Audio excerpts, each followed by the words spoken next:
my channel, Bake Cuisine!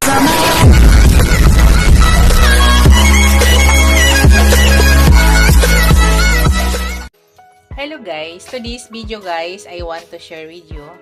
Mag-steam ako guys ng ulo ng salmon. Yan po yung ulo ng salmon na slice, hinati-hati lang yan guys. Isang buong malaking ulo ng salmon yan. I-steam ko lang siya guys.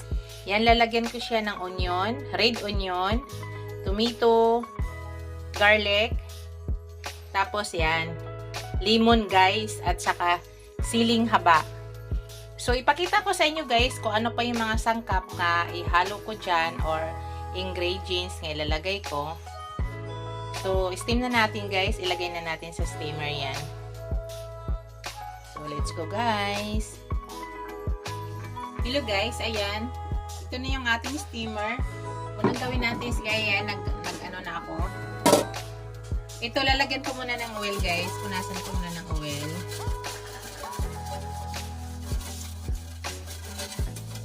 Bago natin ilagay yung ating fish.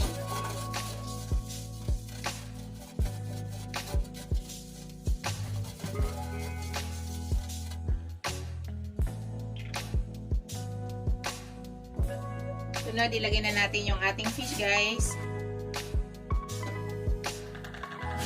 Kasalang na yan guys ha.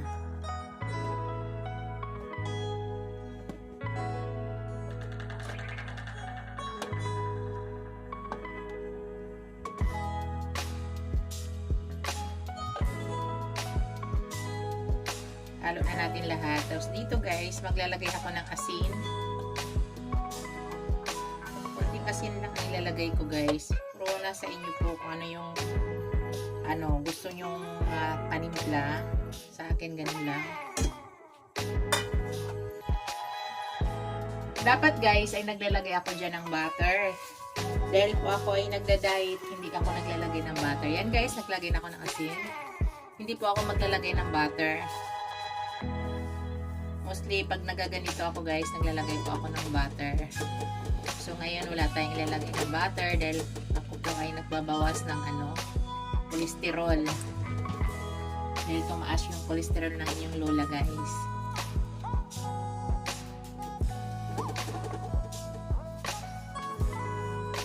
Yan, asin. Tapos, lalagyan ko siya guys para sumarap.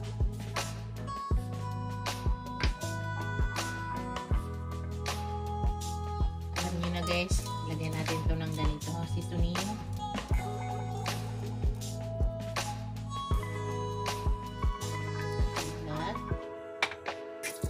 Tapos, maglagay tayo ng ground black pepper.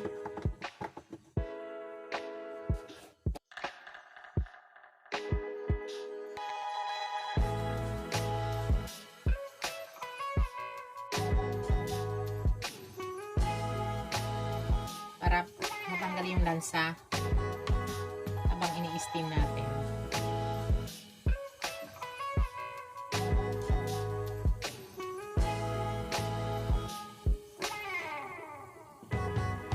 Yan. Ilagay ko dito guys. Pigaan ko konti.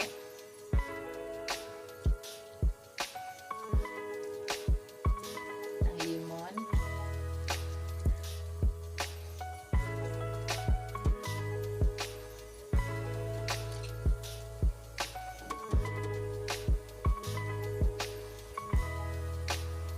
Dagdagan ko ng brown black pepper. Yan. Tapos guys, yan lang yung panglasa na ilagay natin. Takpan po natin. Tapos hintayin natin guys ng 20 minutes. I-check po natin after 20 minutes. So, naka-medium lang yung apoy guys ha. Check ko after 20 minutes. Pakita ko sa inyo later guys.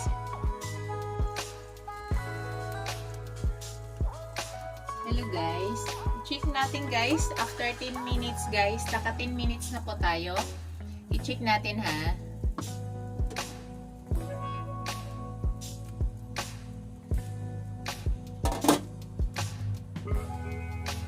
So yan na yung nangyari guys. Actually guys, pag ganito na nangyari guys, ang ginagawa ko ay pinupunasan ko siya ng butter. Pero sa ngayon, wala po tayong ipupunas na butter. Ginaganyan ko lang para ang lasa niya ay nag-spread.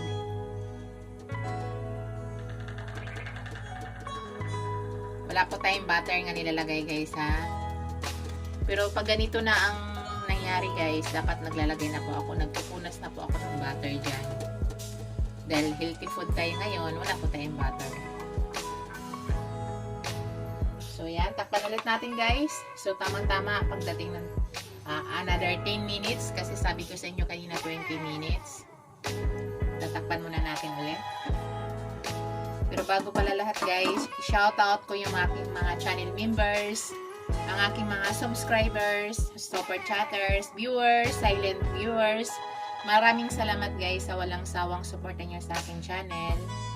Sa hindi pa nakapag-subscribe sa aking channel, please subscribe niyo ako guys at huwag kalimutan paki-hit yung notification bell para updated guys sa aking mga new upload video. Maraming salamat. So wait ulit natin guys, pakita ko sa inyo mamaya. Hello guys, naka 20 minutes na tayo lahat guys. Check na natin. Oh no. Yan. Okay na yan guys. Titikman natin guys. Pakita ko sa inyo. Ito tayo kuha. Yan. Patagan na guys. Sobrang sarap guys. Healthy siya guys ha. Napakasarap. Dati nung hindi pa ako nagda-diet guys, ay naglalagay ako ng butter dyan. Kasi may extra aroma pag may butter. Pinupunasan ko yan ng butter. Pero ngayon dahil nagbawas po ako, hindi po pwede kasi mataas ang cholesterol ko. Kaya hindi pa ako naglagay ng butter. Ito na yung aking steam na ulo ng salmon guys. Ito na yung aking finished product.